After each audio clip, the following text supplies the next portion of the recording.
So our featured guest speaker today is Greta Christina with her presentation entitled Resistance is Not Futile, Why Arguing About Religion is Not a Waste of Time.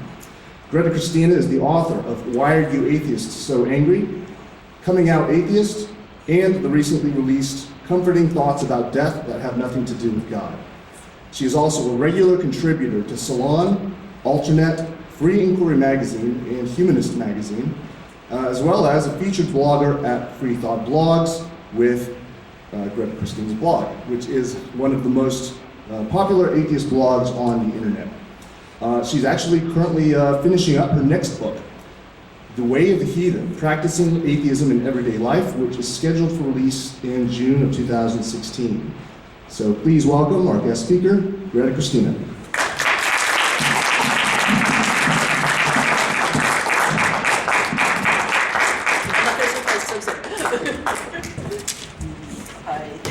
Thank you so much, Vic. Quick sound check. We're going to do a quick sound check. So while we do the sound check, I will tell you all very quickly, I'm getting over a cold. So if I sound raspy, if I'm coughing occasionally, just be aware. I have a little bit of a cold, but I'm fine. So, not to worry, I don't have a plague or anything. I don't know if a cough and sore throat is a symptom of the plague anyway. So are we good for sound? Can people in the back hear? We all right? All right. So thank you so much for that very kind introduction. This is my second time coming to speak to Humanists of Houston, and I'm really just impressed with what your community is doing, and really, really happy to be here.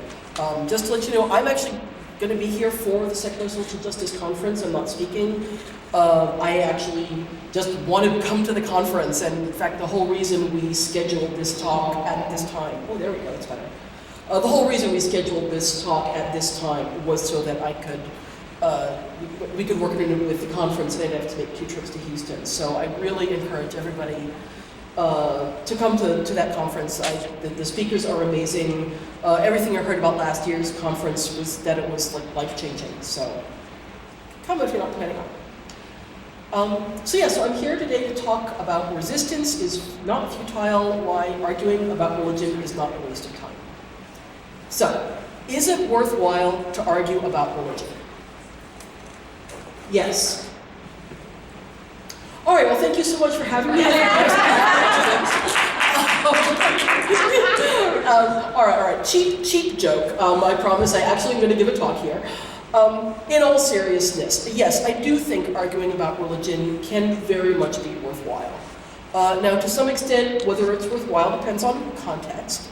Of course, it's not the only form of activism and engagement with believers that we can engage in.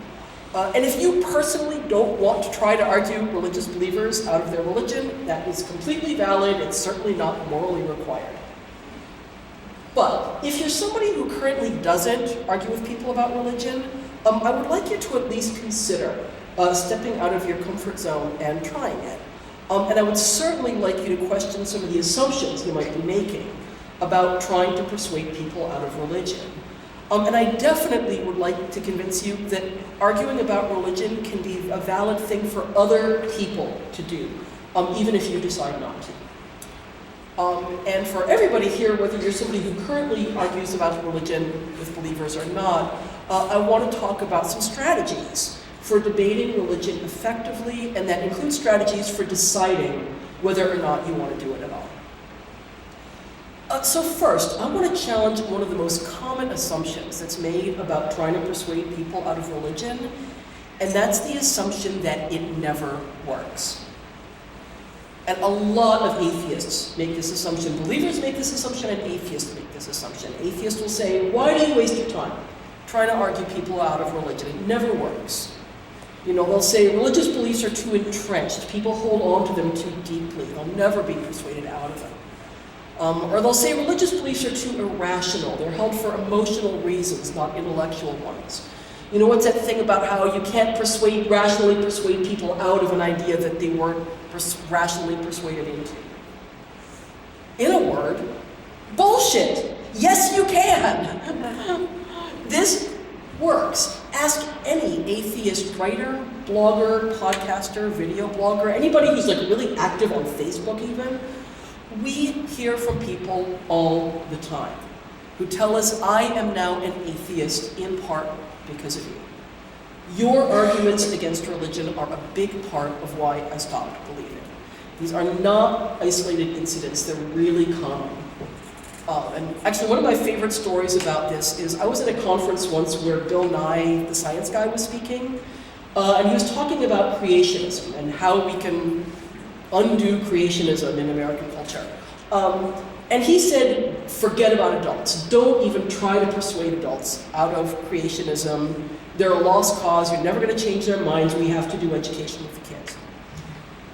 And literally 20 minutes later, somebody came up to me and said, a year ago, I was a young earth creationist, and I am now an atheist because of your writing. And it was like, if I believed in science, I would think that this was a sign. That Bill Nye is awesome and very smart about many things, but he's really wrong about this. And in fact, I'm going to go out on a limb here. I want to do a show of hands. First of all, how many people here are atheists, agnostics, humanists, some sort of non-believer? Raise your hand if that's you. Surprise, surprise, pretty much everybody.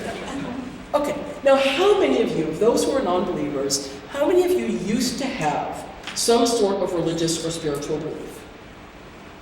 Okay. Now, of those who just had your hand up, how many of you started questioning religion? Or had your deconversion process moved along? Or had the final nail in the coffin driven in by an argument? By an argument read in a book, an argument in a blog, a magazine article, an argument you had with a friend. If you were at least partly persuaded out of religion by arguments you heard against it, put your hand up. Okay, keep your hand up. Everybody look around. This is a lot of people. This is about half the people in the room. It's about half the people who had their hand up before saying that they used to believe and now don't. And every time I give this talk, it's about the same thing. About a third to a half of the people who say, I used to believe, I once was lost, but now I'm found, say that arguments were part of what helped them. This works. So why do so many atheists assume that it doesn't? I think there's a couple of reasons for this pessimism, and I think the first is overly ambitious expectations. I mean, yes, arguments about religion do persuade people out of their beliefs. It rarely does so right away. I've had hundreds of people probably tell me that I help persuade them out of religion. I've never argued somebody out of their beliefs in one conversation. And I've never talked to an atheist who has. That's not how it works. And the truth is, religious beliefs are usually very deeply held. That's true. People do have them for emotional reasons. People often have religious beliefs for practical reasons. You know, they get social support, emotional support, practical support from religion.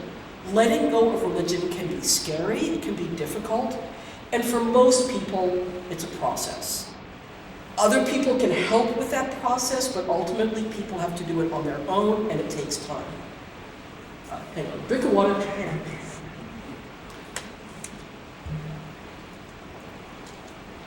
So, if you're expecting to persuade somebody out of their beliefs in a single conversation, you're going to be disappointed. So don't let that discourage you. In fact, don't even think of it as winning or losing an argument. You know, if you're arguing with somebody about religion and you don't persuade them, don't think, oh, I guess I lost that argument. Think of it as helping move somebody along their path. Think of it as planting the seeds of doubt.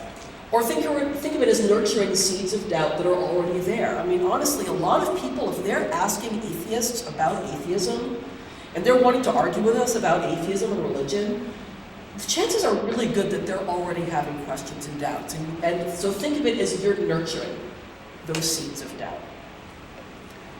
Okay, so that's one reason that I think atheists are sometimes pessimistic about these arguments, is that our expectations are too high. I also think that many atheists convince themselves that arguing against religion never works because they personally don't want to do it. They don't like it. They're afraid. They don't like confrontation. They don't want to alienate people. They don't think they'd be good at it. They don't want to do it, and they want a reason not to do it, and so they convince themselves that it's useless. But you know what? You don't need a reason not to do this. I don't want to is a complete sentence. I don't want to argue about religion is a 100% valid reason to not do it. There's lots of ways to be an atheist in the world. There's lots of ways to be an atheist activist. We all do it in our own way. And if you want to argue with religious believers, but you want to do it about things like anti-atheist bigotry or church-state separation, you could do that. If you don't want to argue with believers at all, if you want to focus your work and your activism on visibility, community building, alliance building, if you just want to be an atheist in your life and be a model of happy atheism in your life, all of that is great. That is all worth doing. You don't have to be an arguer. Really, the most powerful form of activism is the one you'll stick with because you like it.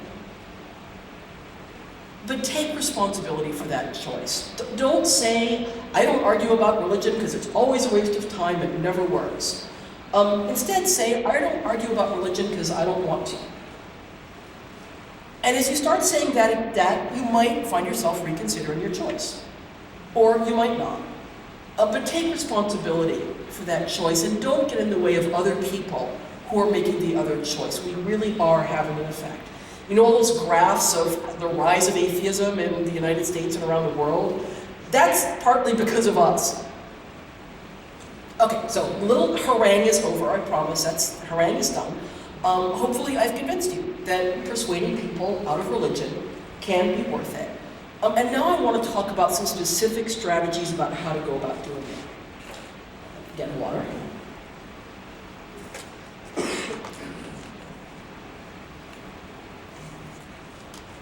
Okay. So a couple of key points.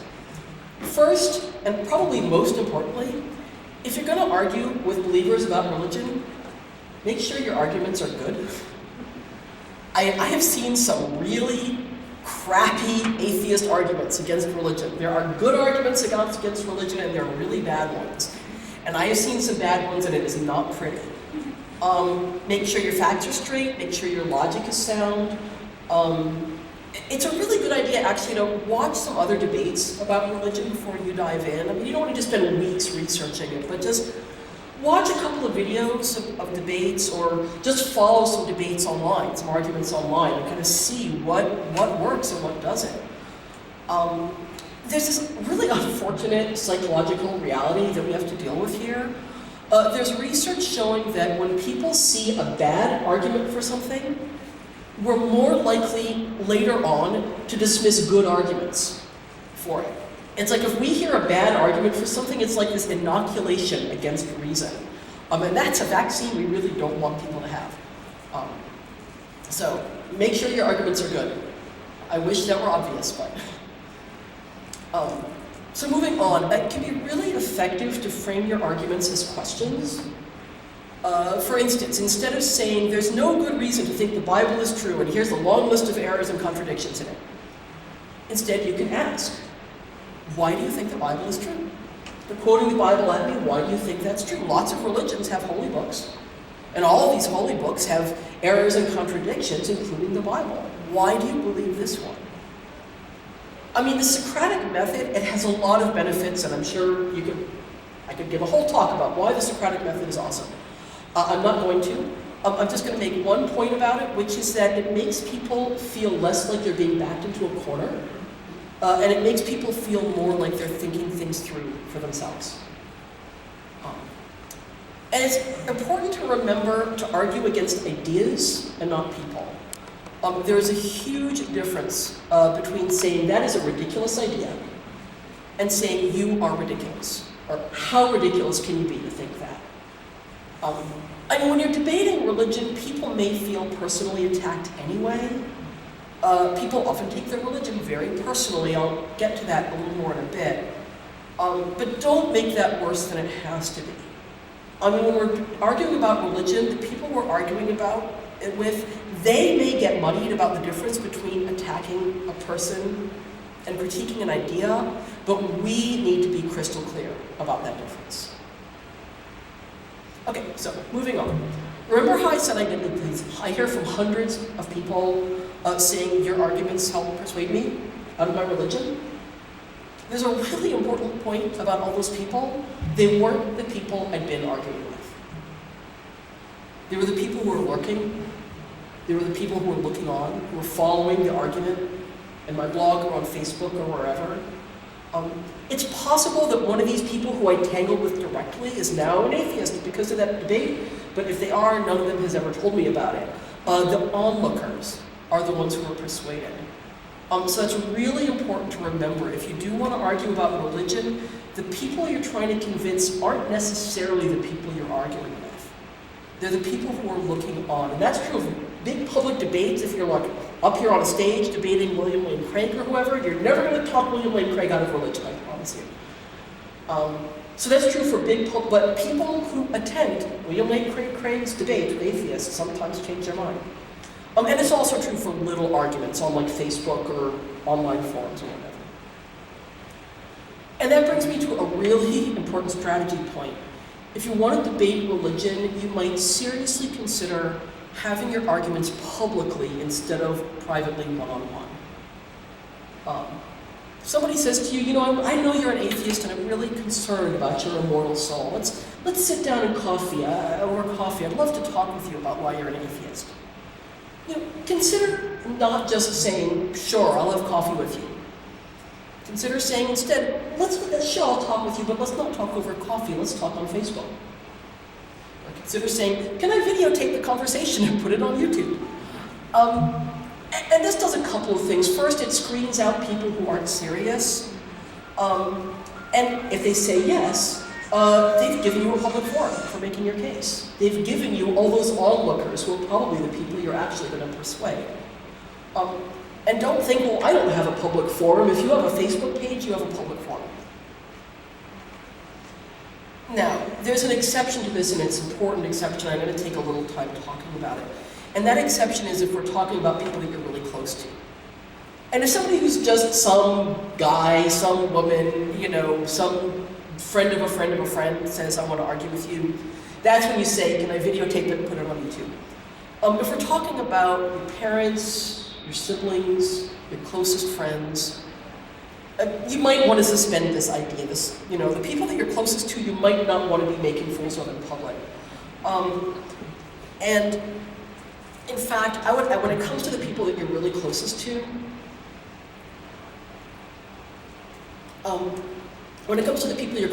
I'd actually counsel you to think very, very carefully about getting into these arguments at all. The reality is these arguments can be very divisive. They can be very upsetting. And if there's religious people in your life that you don't want to alienate, you might decide to stay away from the topic of religion and atheism. Or you might decide to keep your discussions limited to explaining your atheism, demolishing myths about it, rather than trying to dismantle their faith. And here's the thing about that. Atheists, we often see religion as an idea. It's a hypothesis about how the world works. For many believers, their religion is more like an identity. They see it more the way gay people see being gay. And I'm not saying they're right about that. I don't think, and it's complicated. I think, yes, it's an identity, but also it's an idea. But the reality is that the identity is often the really important part of it to them. And so when you try to argue about religion with the people you love, often what they hear is not, I think you have a mistaken idea. Often what they hear is, I don't love you the way you are. And also, there's a lot of people who see their religion more than just a personal identity. They see it as a family identity, a cultural identity, a racial or ethnic identity. And so if you argue with them about religion, they may feel not just personally attacked, but they may feel like all of that's being attacked, like their family, their culture, their ethnic identity. They may feel like it's attacking that. And so with the people you're close to, you may decide that that's not worth it. Now, to be really clear, I'm not saying never get into arguments with the people you're close to about religion and atheism at all. I think it's fine to get into arguments with them about whether atheism is okay. about whether atheists can be moral and happy and have meaning in our lives, and whether we worship Satan and all of that. And because those arguments, that's about them accepting you. You know, I said it's like, you know, if you criticize religion, they may feel like you're saying I don't love you the way you are. Well, if they're saying you worship Satan, they're saying they don't love you the way you are. And it's reasonable for you to expect that. So those conversations are different. The thing is, it can be really tricky to draw that line. It can be really tricky to draw a line between simply explaining your atheism and arguing for why it's right.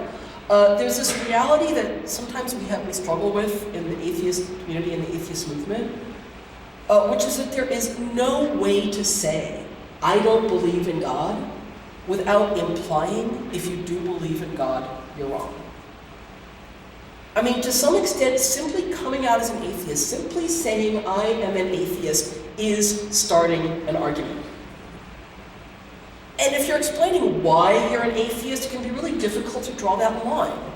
You know, if somebody's asking you, you know, I don't understand how you could have left the fold. I don't understand. Can you explain it to me? It can be really hard to explain your process. Well, I read the Bible and saw all of these contradictions and horrors, and it can be hard to explain that without explaining why you think religion is a crock. So I get that this is a really hard, sad topic, and it has no easy answer. I think a lot of atheists have lost people we're close to because of these conversations I have. And it's a really difficult, it's like if you do argue with people you love about religion, it can alienate them. But if you don't, you may feel like you're being dishonest. You may feel like you're putting up a wall between you. It's like, oh my gosh, there's this huge, important topic that we can't talk about. And that can alienate people in a different way. And so I'm not going to tell you what to do. I'm not going to say never argue with the people you're close to. I've actually heard from a lot of atheists who say, yeah, I've argued with people I'm really close to in my life about religion, and it's really been productive. Some of them say, I successfully persuaded my grandma to be an atheist. Some of them say, well, they didn't change their mind about religion. They're still believers, but they understand atheism better now that we've had these arguments. Yeah, and of course, I've heard from atheists who themselves have deconverted because of these conversations they had when they were believers with the atheists in their lives who were willing to have these difficult conversations. So I'm not saying don't ever do this. I'm saying just be aware these can be really difficult conversations. If you don't go there, I'm not going to blame you. And if you do go there, be careful. And it's a really good idea to have an exit strategy. Think ahead of time about how you want to leave the conversation. So, sorry.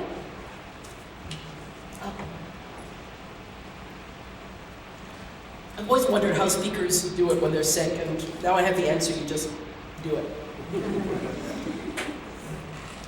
All right, so moving on. There's a really important strategy point about debating religion, and it's one that took me a really long time to learn.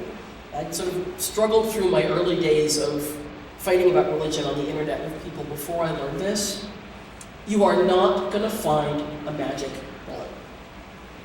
You are not going to find the one perfect argument that persuades every religious person out of their beliefs. Believe me, if we'd found that magic bullet, we would be using it.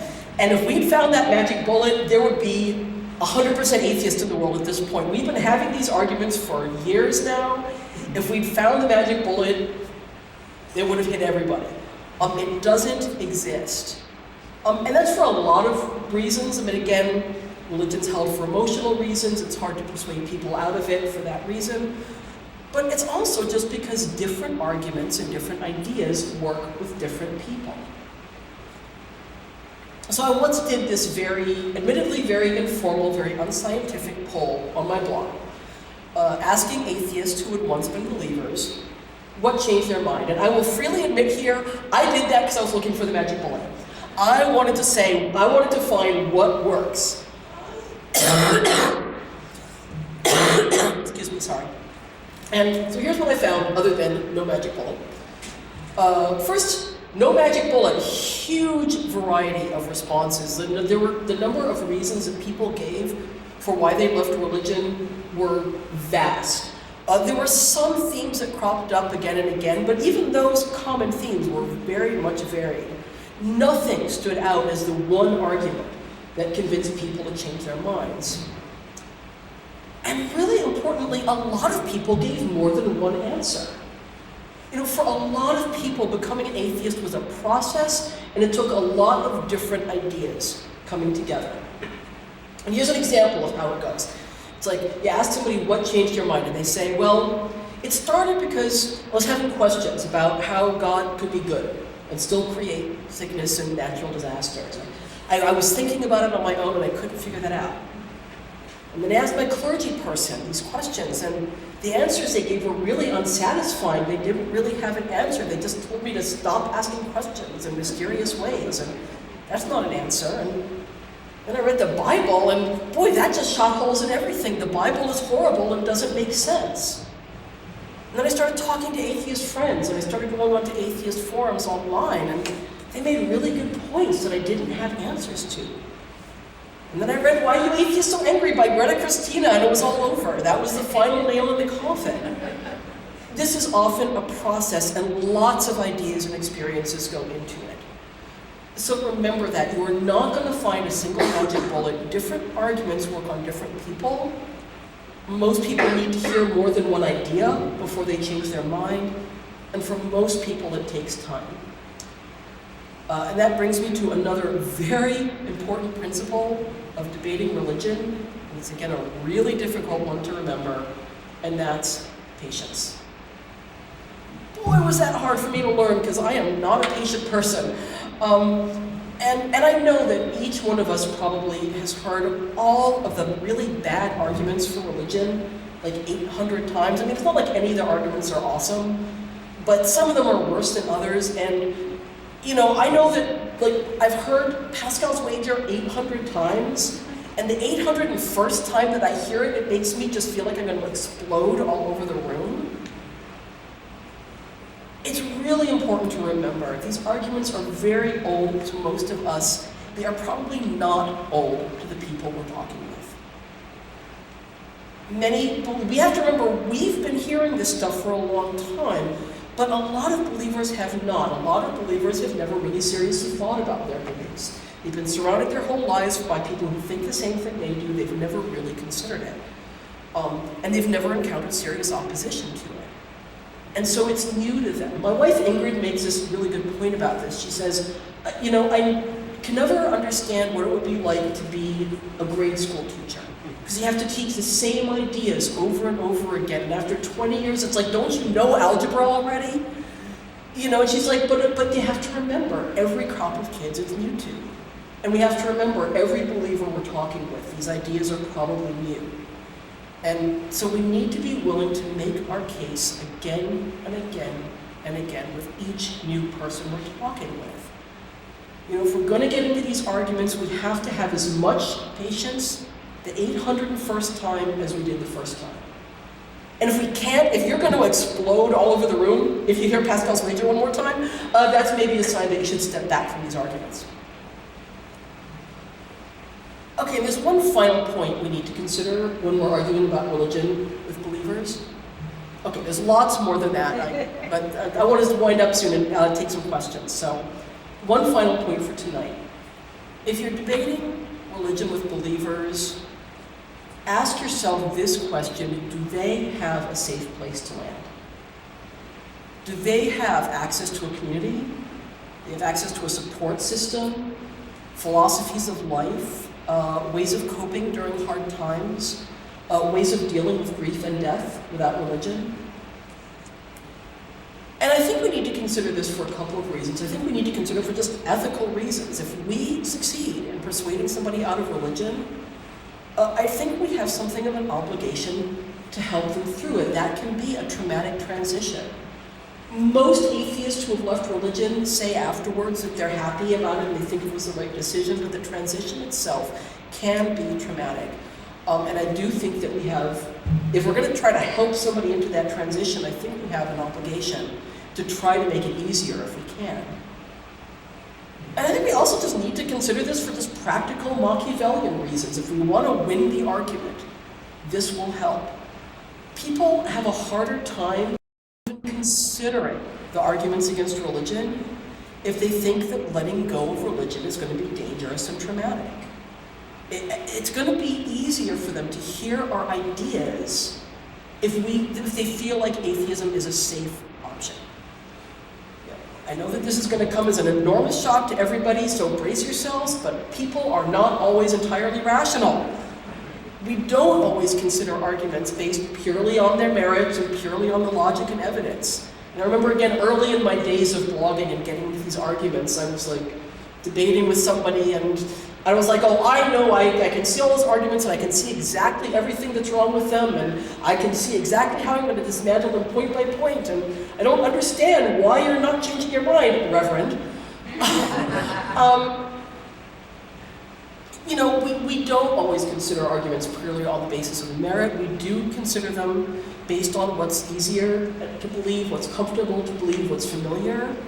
And by the way, this applies to everybody. This is not believers. Atheists do this too. This is an entirely human tendency. We are not superior. We figured out the right answer to one question. That doesn't make us inherently more rational. So this is this human tendency.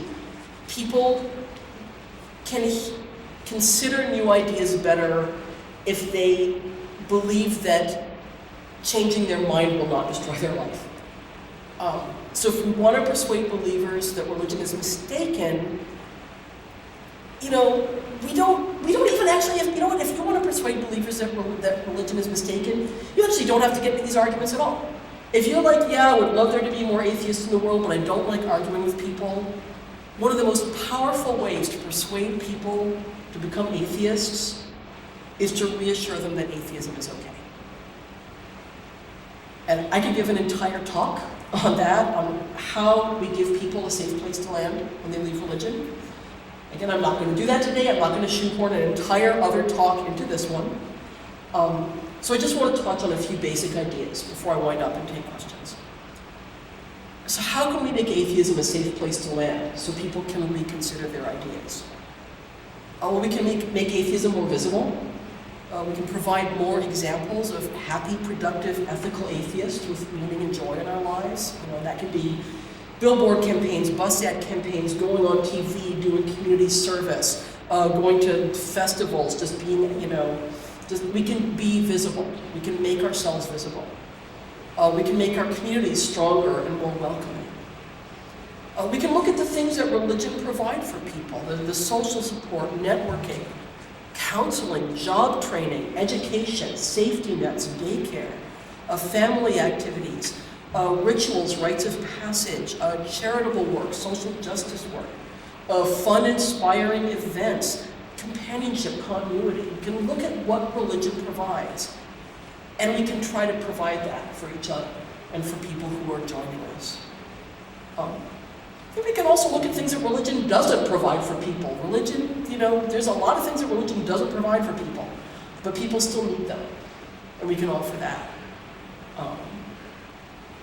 You know, a food bank that doesn't preach to you, you know. We can make atheist communities more welcoming to a more diverse range of people than we've traditionally focused on. And again, an entire talk about how to do that, but the main thing is if we're going to do that, we have to listen when people tell us ways that they don't feel welcome. And we have to listen when people say, here's what you could do to make us feel more welcome. We can talk more publicly about atheist philosophies of death. One of the main things that people fear about religion, and fear about losing religion, is having to face death without belief in an afterlife. And we need to be less shy about that topic and talk about here's how we view death as non-believers.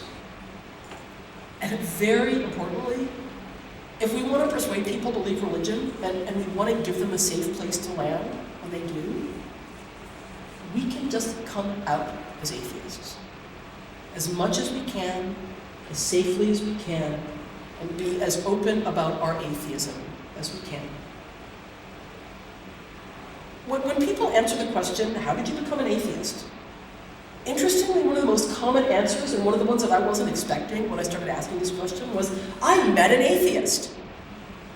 I mean, really, a lot of believers are very sheltered. They grow up in this religious bubble. And often their reaction to meeting an atheist is, "You can do that? I didn't know you could do that." And that, for a lot of believers, just by itself is hugely persuasive. It just gets them started thinking about these questions on their own.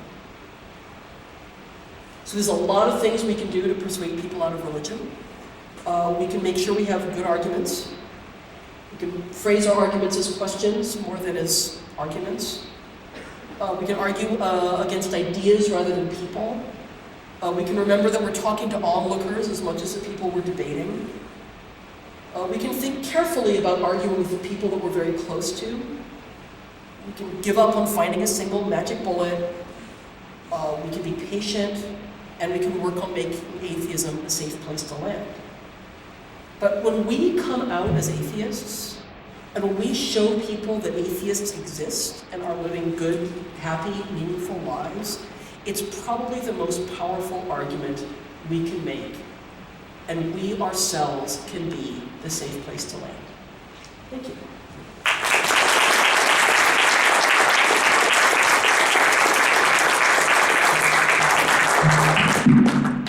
All right, so yeah, I'll go ahead and move the microphone over here to the center. So anybody wants to ask a question, go ahead and come on up. And we do have plenty of time, should have plenty of time. But do please be respectful of everybody's time and try to keep your questions brief and to the point. And keep your questions short and keep them questions. Yeah, make sure they are actually questions.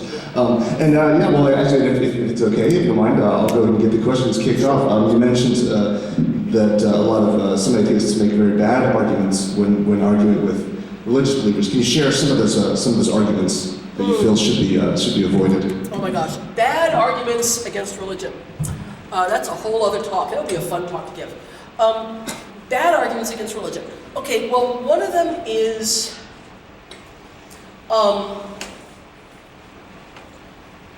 and first of all, ad hominem arguments are really bad. The Pope is ugly is a really bad argument to make against religion. And seriously, people do that. God, I have virus brain, so I'm not thinking that clearly. People will often make arguments against religion that are racist. You know, they'll argue against Islam by saying, you know, Islamic terrorism, therefore religion isn't true. You know, religious believers do bad things, therefore religion isn't true, and especially this class of religious believers do bad things, therefore religion is in order. Some people in this class of religion do bad things, therefore this entire class of religion is bad, therefore religion isn't true. You know what, atheists do fucked up shit as well. And a lot of our atheist leaders do fucked up shit. Don't get me started. So, individual religious believers do bad things. I mean, there's a way that can sort of put a little crack in the armor, because religion sort of promises to provide, you know, moral guidance, and if the leaders are terrible, then that obviously disproves that. A lot of atheists are, if you're gonna get into it about like facts of the Bible and historical facts, have your facts straight. There's a lot of atheists who like are misinformed, you know, about these issues, and if you're gonna be getting into it, especially with somebody who is informed, you know, there's some believers who are not very informed about their faith, but some believers are very informed about their faith, and if you like start getting into, you know, details about, you know, biblical accuracy, they're gonna, you know, clean your clock if you don't know your stuff. So that's just a handful. If I think of more with virus brain, I'll come back to it, but that's a good question. I think some of us are fed up with being proselytized to, and that when we try to talk to believers, we're afraid that we're proselytizing, that we're forcing our beliefs on them somehow, and that makes us kind of hold back. That's a really good question. Hang on. That wasn't a question, I'm just a statement. No, but there's a question in there. So there's a question in there that comes up a lot, which is, we don't like being evangelized to, so why should we evangelize? And here's the thing.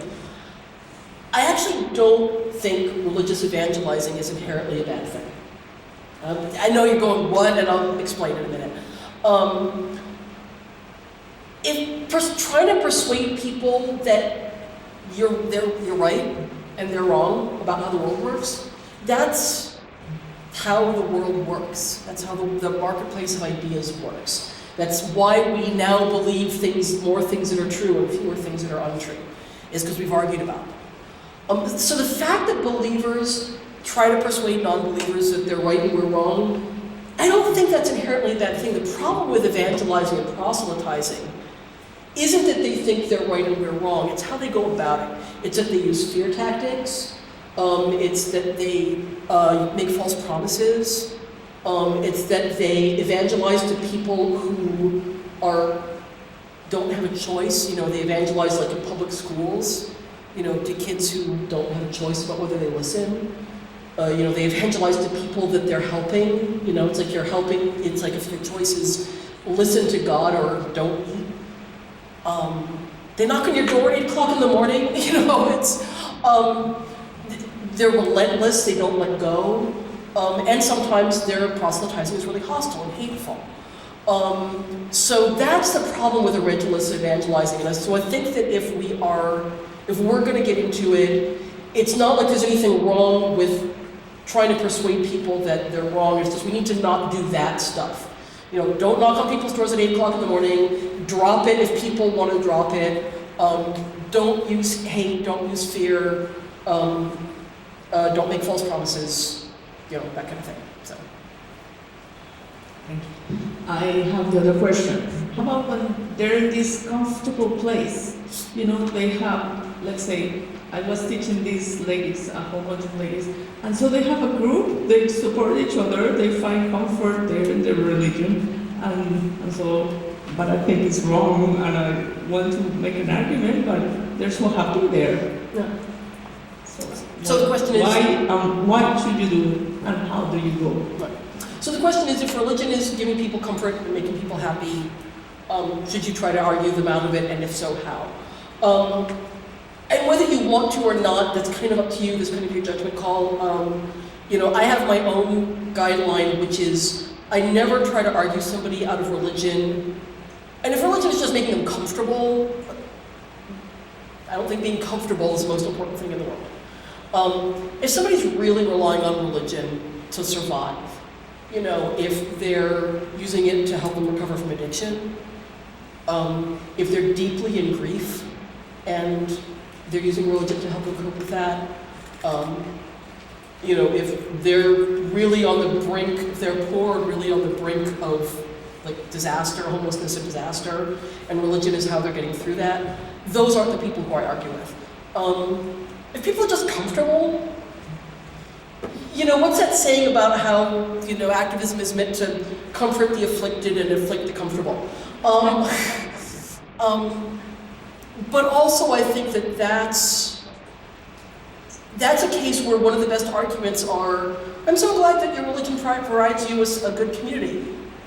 Have you looked at the Humanists of Houston? We have this really great community, this really welcoming community. And then make sure that the community really is welcoming. So that's, I think, that's one of the reasons why it's really important to provide a safe place to land, so that those people who are just comfortable and happy in their religious community know that if they change their mind, they have some place to go. I have another question. Is the other people, maybe the same people, that are so entrenched, but they don't have absolutely no arguments. You know, like, they are the ones that write 100 times amen to this things. Like, how weird! It's just amen. How do you break that? Amen for everything. So how do you argue with people who aren't even arguing? I don't know if I have an answer to that question. And there's sort of a version of that, which is how do you argue with people who don't think logic and evidence are important? How do you argue with people who are like, well, I feel it in my heart, and I don't care about all the contradictions, I don't care about all the inaccuracies, you know, I don't care, I feel it in my heart, that's what's important. And it's a good question, and you might decide in that case it's not worth it, I'm gonna let it go. That's also one of those cases where religion kind of thrives by social consent to perpetuate itself, and the more we just make atheism visible, the more they're just not in this, they can't be in the bubble. That may just get them to think about it on their own. I do think that if you think somebody is potentially, you know, there's the potential to persuade them out of it. A really good way to do it is to say, is to sort of get them into the question of how do you know the things that you believe are true? Why do you think the things that you believe are true? Do you know, when you're deciding what car to buy, you know, do you feel it in your heart, or do you read Consumer Reports? You know, when you're, you know, deciding what medicine to take, do you feel it in your heart, or do you listen to your doctor who's informed and educated about this and who's trained in this? You know, do you, I'm trying to think how to put this. If in other areas of their life where they're asking questions of objective truth, of, you know, not just sort of what's true for them personally, subjectively, but, you know, what's, is that a line, by the way? Oh, that's a line. You know, ask them, it's like, if you wouldn't just feel in your heart whether to buy a Toyota or a Chevy, why would you feel in your heart about whether God exists? That's a really important question. You know, that's a really crucial question about how the world works, and it affects how you live your whole life. So I think that getting people to look at that question, why do you believe the things that you think, you know, I think that can get people started on the process. But again, it also just, again, visibility, breaking the bubble. You know, it's breaking this idea that everybody believes this, therefore it must be true, can be a big part in breaking people out of that.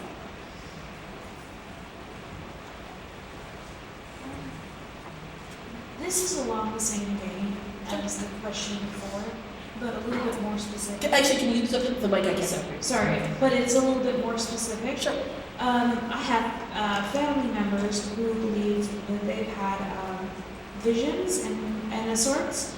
How do you combat, well, I saw Jesus's face on the wall, or I saw visions of something that will happen, and they just so happen to be right. Mm-hmm. You know, how do you combat something like that? Because those are their personal experiences, Right. and they feel very tangible. Sure. Well, there's a couple of different ways to approach that. There's the intellectual way, and I'll get to that first. Give them Oliver Sacks' book on hallucinations. No, seriously, Oliver Sacks has written this really great book on hallucinations, and one of the most important points he makes is they're really freaking common. We all have them. We tend to think of hallucinations as this thing that only happens if you're floridly mentally ill, and that's not true. Hallucinations are a pretty much universal human experience. So there's that. That's a really sort of talking about that, saying, I'm not sure if you're aware of that, but, you know. Another good way to approach it is, and this is sort of more the way of asking a question, rather than just, here's this book that tells you all the reasons you're wrong, is say, and this again kind of gets back into the how do you know the things you believe are true. Say, you know, there's a Muslim in Pakistan who sees visions of Allah, and there's a you know, the Hindu in India who sees visions of Ganesha, and, you know, there's, you know, a Wicca who, you know, in San Francisco, you know, who sees visions of the goddess. How do you know? And they all feel exactly the same. They feel like, you know, they see and feel in their heart every bit as strongly as you do. Why are they wrong and you're right? So that's like the intellectual way to get at it. It's a difficult thing to combat, again, when people don't want to have those, don't prioritize evidence and logic. And I don't have a great way don't have a great answer to how do you argue with people who don't think evidence and logic matter. But I think, again, if you can sort of gently point out these are universal experiences, everybody has them, it's a psychological phenomenon, but so then I think the way to get at it emotionally is if people feel like this was a really important experience to them. I think don't devalue that. Don't say, okay, well that was just this hallucination of Jesus, so that was ridiculous. Who cares about that? You know, say, I can understand that that was probably really intense and important to you, and maybe there's something you can take from that. What did Jesus say to you that was important? Did Jesus say, you know, love people, be nice to people? Or did he tell you to hate gay people, in which case, maybe that's not such a great idea. But try to not take away from the emotional importance of that experience. You know, it's like these sort of hallucinations and altered state experiences can actually be really important, even for those of us who don't believe that they're supernatural. And sort of make sure that they understand that you've had experiences like that too. And even though it's not you don't think it's supernatural, you can still see why it matters to them. So does that help? And again, no magic bullet. I'm not saying that that's going to make them go, oh, well then, I hadn't considered that. Okay, Humanists of Houston, here I come. But it might get them started. Thank you.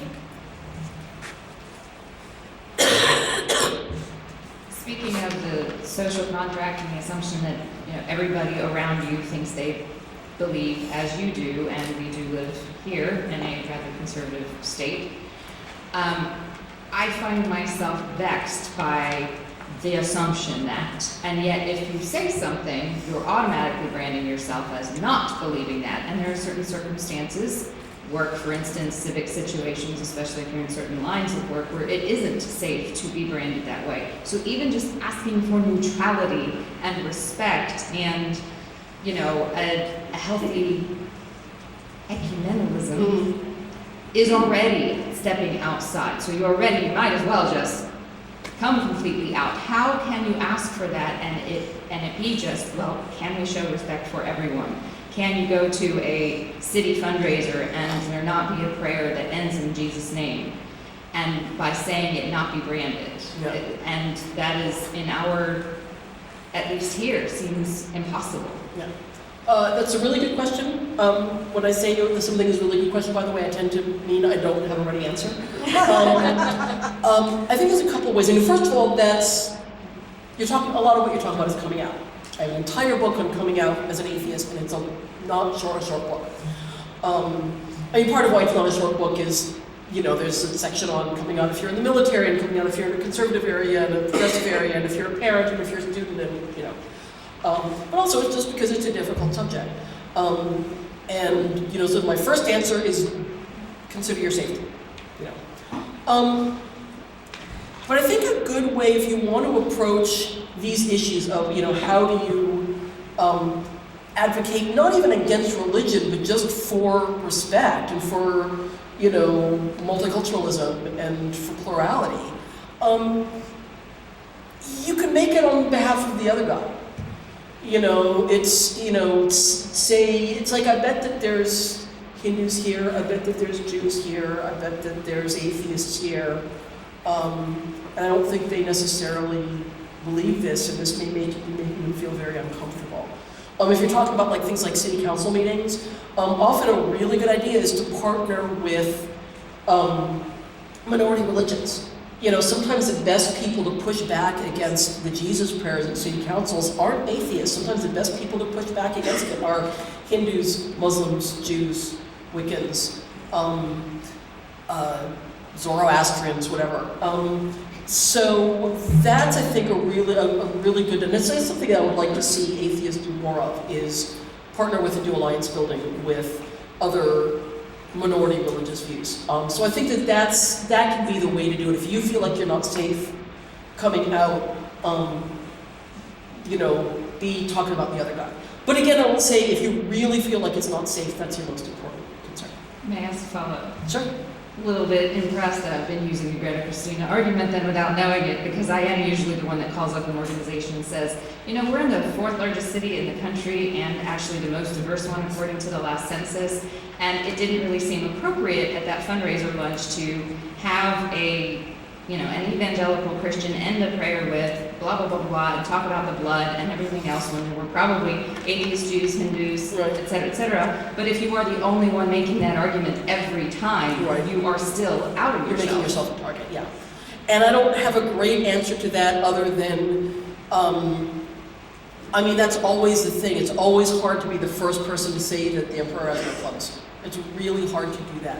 And when you're calling on behalf of work, when you're Right. calling to say, I brought a table of 10 to this event, I Right. used publicly traded companies' money to support Right. your thing, Right, and you ostracized people at my table. right. That's an argument. There you go. Hey, we're giving you money. Knock it off. You know?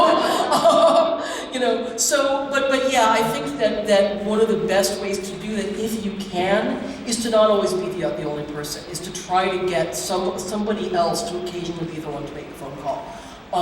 And that can be somebody else from your organization. That can be, just again, somebody from another organization, whatever. If you're talking about a workplace situation, a lot of times it's good to talk to HR.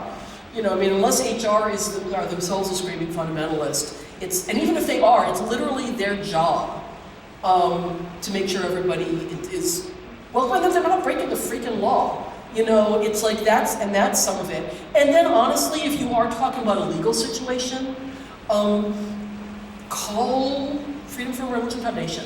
And you don't have to be the one making the argument because their lawyers are. And usually they'll need somebody who's willing to take a stand and be the person who has standing. But you don't, it's if you're talking about something that's actually illegal and not just annoying, then if you get lawyers on your side. But again, if you're going to do that, make sure you're not the only one, because that does kind of paint a target on you.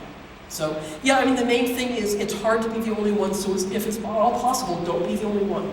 Try to find at least. And here's the weird thing. Sorry, I'm kind of going on about this, and I'll wind up in a second. It's important. There's this research about how if everybody in the room agrees with a statement that's obviously not true. Everybody in the room agrees that a line segment that this long is the same size as one that's this long. Like they see it on the blackboard.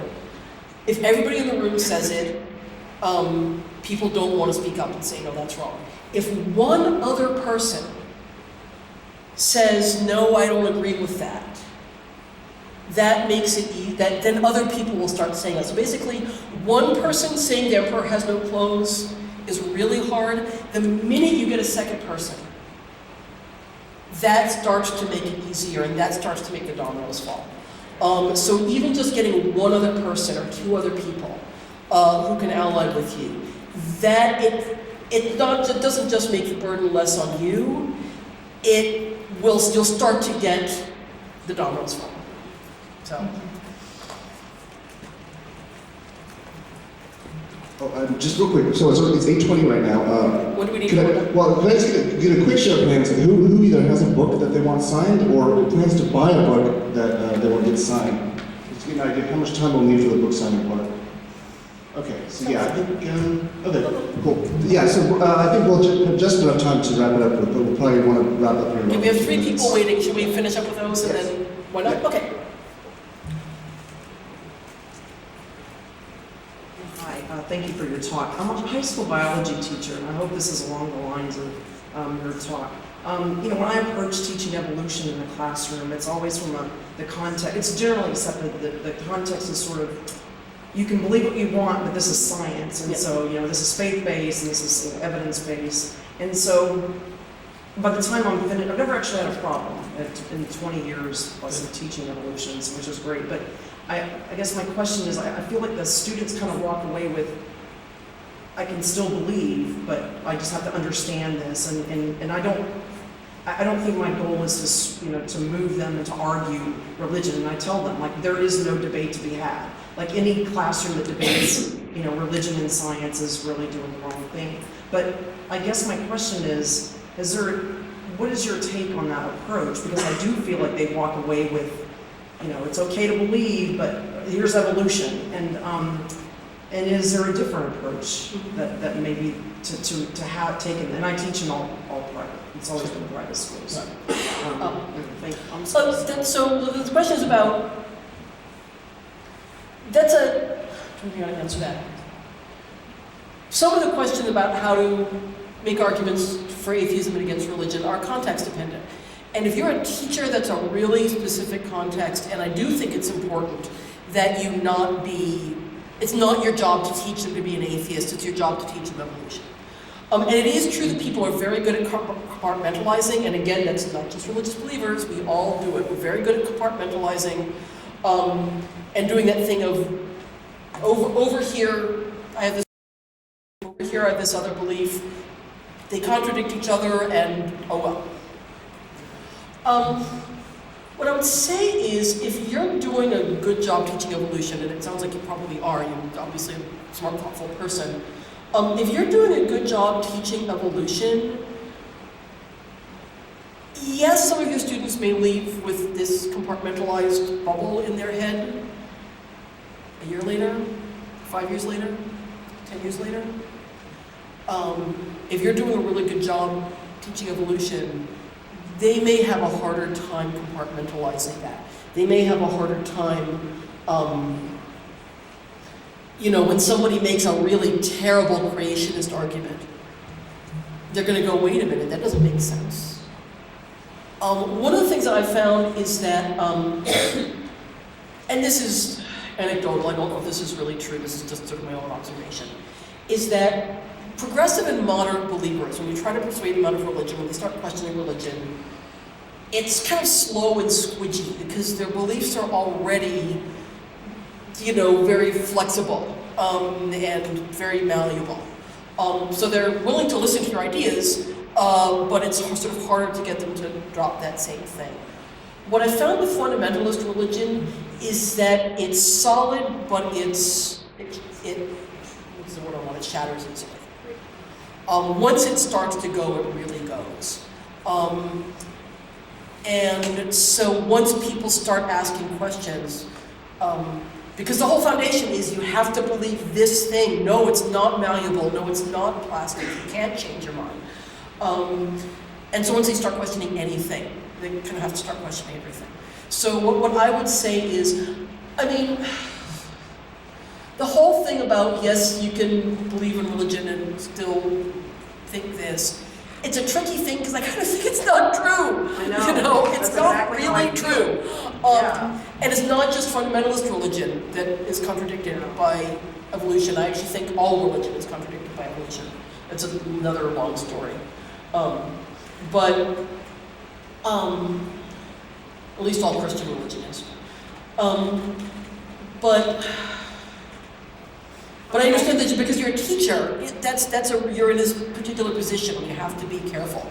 So what I would just say is just keep doing what you're doing and, maybe dial back a little bit on you can totally be religious. Just say, you don't have to say, yes, you can be religious. Just say, these are different topics, and then sort of dial back on that a little bit.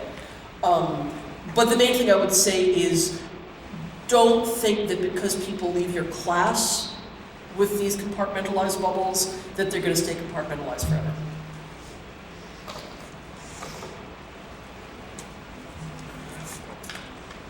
I am not an arguer. That is not where I'm comfortable at all. Okay. And it's a problem because sometimes once somebody recognizes that I don't believe what they believe, they feel that it's necessary to argue with me. Right.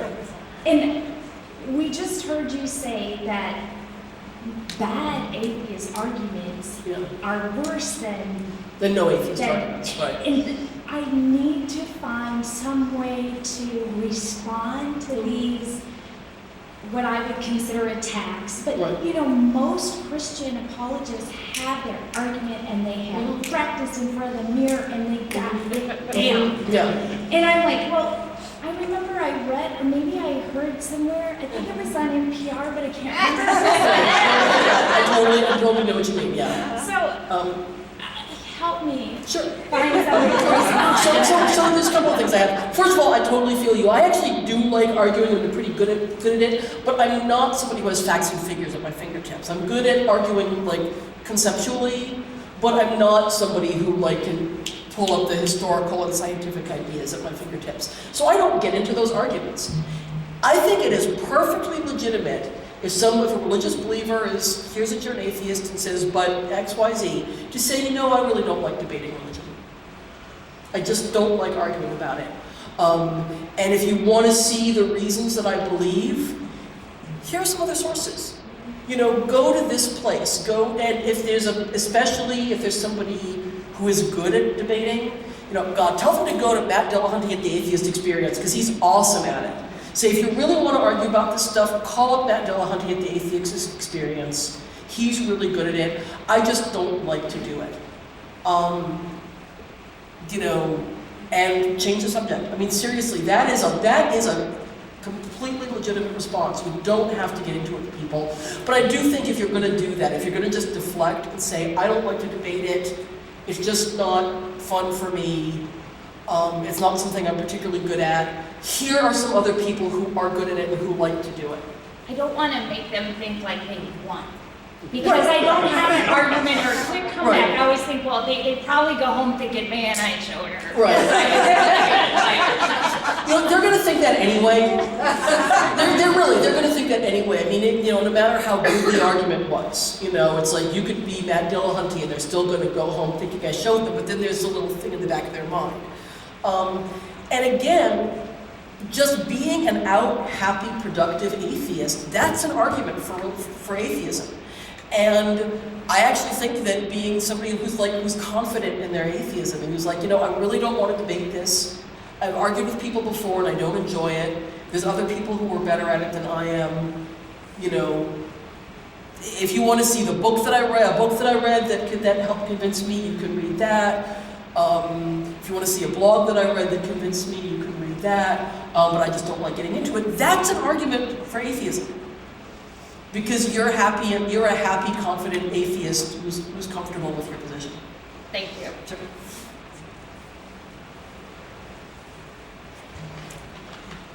I have a cold too. Sorry, it's been a terrible winter for it. I have a dear friend who's kind of on the fence, and I'm not trying to convince her, but she's curious. She sees a change in me. Not that I was super religious before, but so our little argument goes, you know, I believe there's something created us, something. So well, then that you're talking about God. Well, no, not God. There's something out there. She says, so what do you think? What created us all? And I don't know how to answer that question. Yeah. I say physics, but Yeah. is that Yeah. not just evolution? But yeah, Physics. where did everything come from? Not just where did Do you people have come a good from. answer for that one? Well, again, it depends on how you want to get into it. I think that saying I don't know and saying that I don't know is a good answer to something is actually a good way to get people to think about it. You know, because it's a different way of looking at the world. You know, saying I don't know the answer and I would rather say I don't know than try to make something up.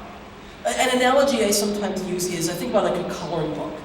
And like believers fill in every empty space in the coloring book, everything they don't know, with a blue crayon. And we would rather leave, you know, we fill in all the things we know with whatever color crayon, and if we don't know something, we'd rather leave it empty, because it's hard to scrape out the blue crayon. I'd rather leave it empty until I know the answer.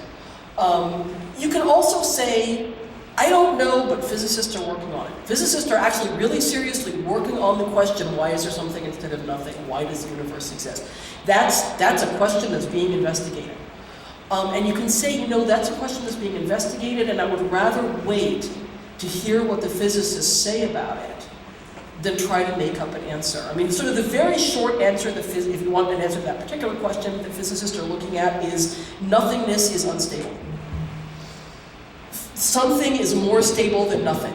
That's why there's something instead of nothing. And in fact, there's this whole thing about in quantum physics, there are in fact things that pop into existence when they didn't exist before. I don't understand quantum physics, so I don't want to use that too much. But yeah, I really think that saying, I don't know, and I would rather say I don't know. The other answer that I give to that is, I don't know. But in the history of human knowledge, we have had thousands of unanswered questions. And when we finally answered them, the answer has never been God. The answer has never been souls. The answer has never been the supernatural. The answer has 100% of the time. What's the Tim Minchin line about every unanswered question we've ever had, the answer has always been not magic.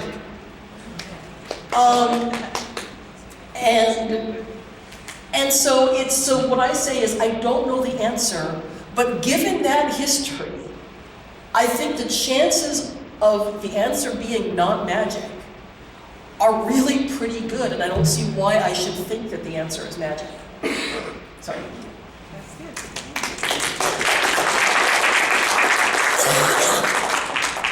Yeah, so we do actually have time for at least one question, Okay. if anybody has one more. If anybody has one more question? okay. All right.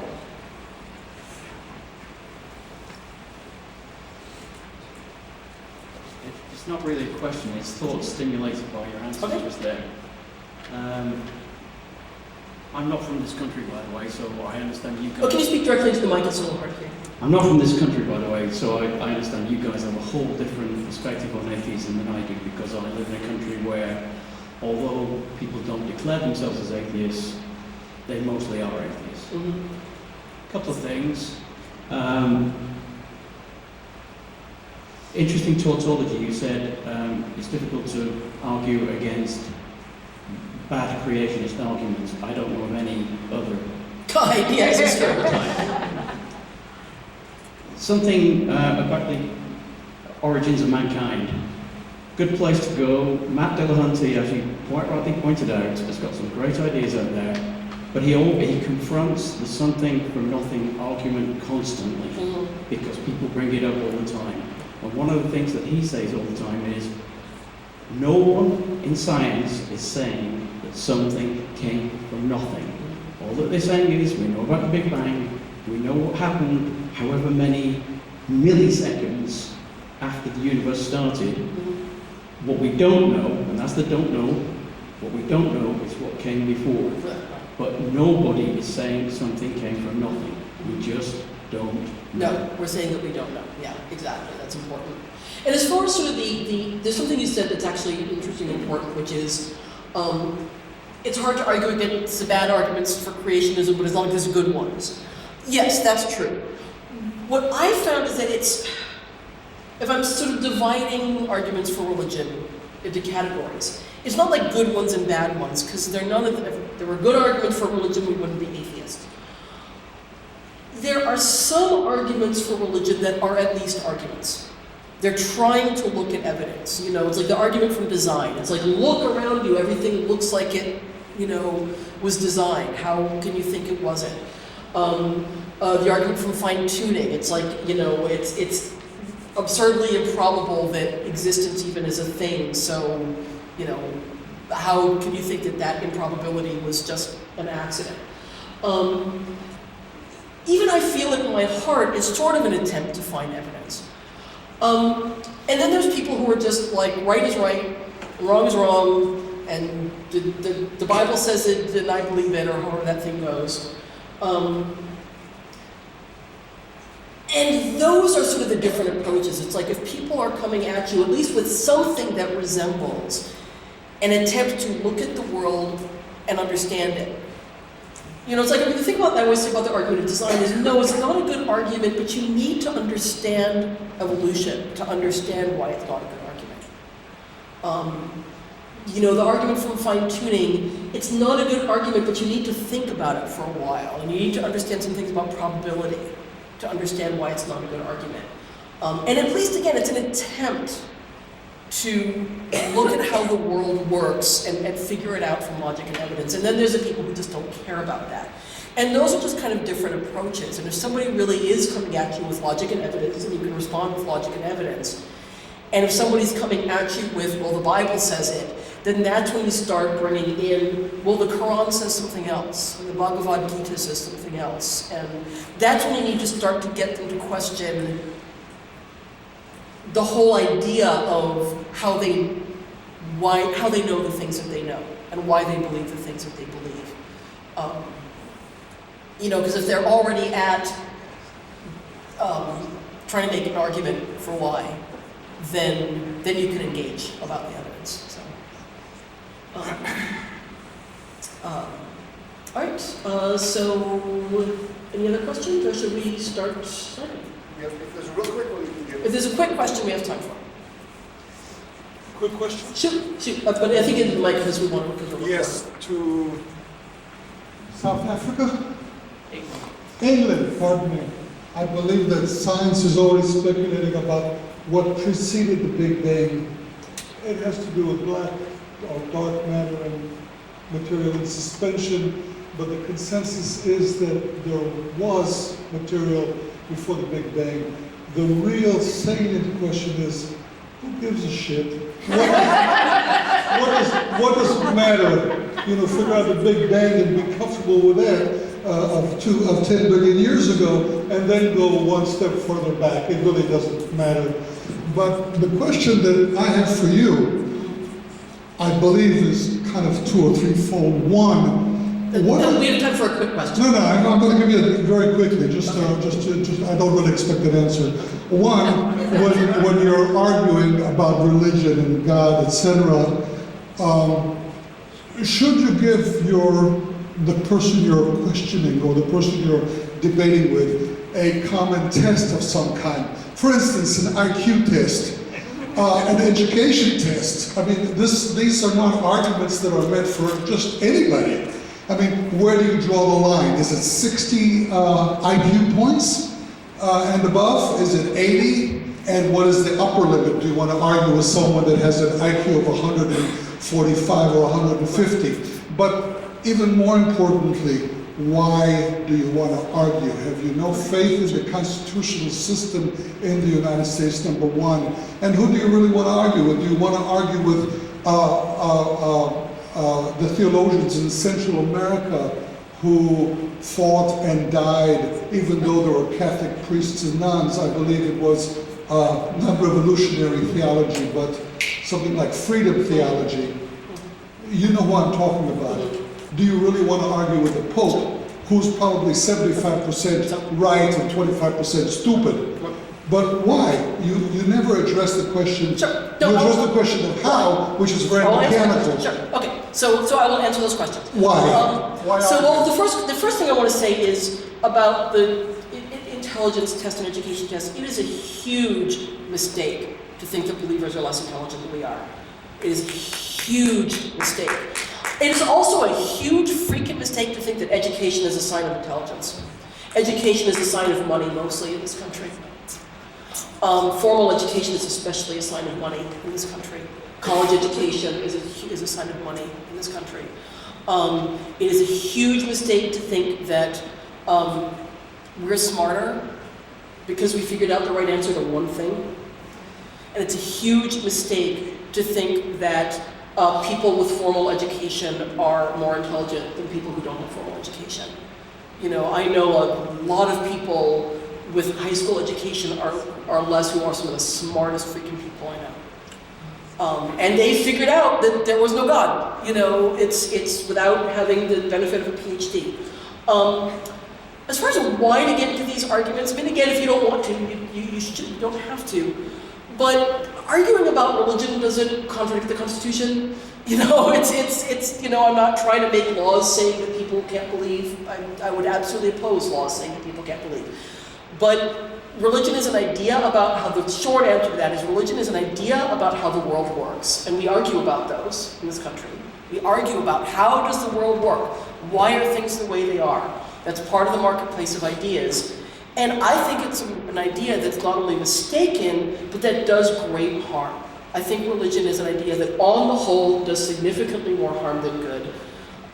Largely because it is a mistaken idea, and also because I think the basic idea of faith, the basic idea that it makes you a good person to believe things you have no reason to think are true, I think that's a really harmful idea. And I could enumerate, I've written a book, Why Are Atheists So Angry?, about all the terrible things it has done, that religion has done. Not all of them, obviously, but I think it's a really bad idea. I think it's an idea that does significantly more harm than good. I mean, not always. Some people have done good things because of religion. But that's why we are, and even if it wasn't hugely harmful, I argue against bad ideas because they're wrong, because I like to argue and because I want to believe, how is it Matt Dillahunty puts it? I want to believe as many true things as possible and to disbelieve as many untrue things as possible. And I want other people to do that. I don't want us to have wrong ideas. Religion changes how we think about the world. It changes our decisions. It changes how we live. And I think people make bad decisions based on it. And they make decisions that hurt other people. They make decisions that hurt themselves. And I don't want them to believe it. And I don't think that's intolerant any more than arguing that, that arguing for vaccinations or for the germ theory or for, heliocentrism or, or for, the harm reduction model of, handling, drug problems. It's, I want people to believe true things and to believe ideas that are right and productive. And may I suggest that should be the basis of an argument against religion, or somewhat against religion, and certainly against God. That is the harm that they do, not the goodness, but in also the harm which is greater than the goodness. Yeah, I talk about that all the time, just not this talk. And in addition to a mechanical explanation of how to fight this battle, one should always explain what you're trying to achieve when you argue against someone. Yeah. And that argument is very salient. It's a very important, and it's very important, and is the basis, I believe, of the argument against. Without it, there's no reason to argue. Okay, so we need to wind up. Thank you all very much. I really like the questions, y'all.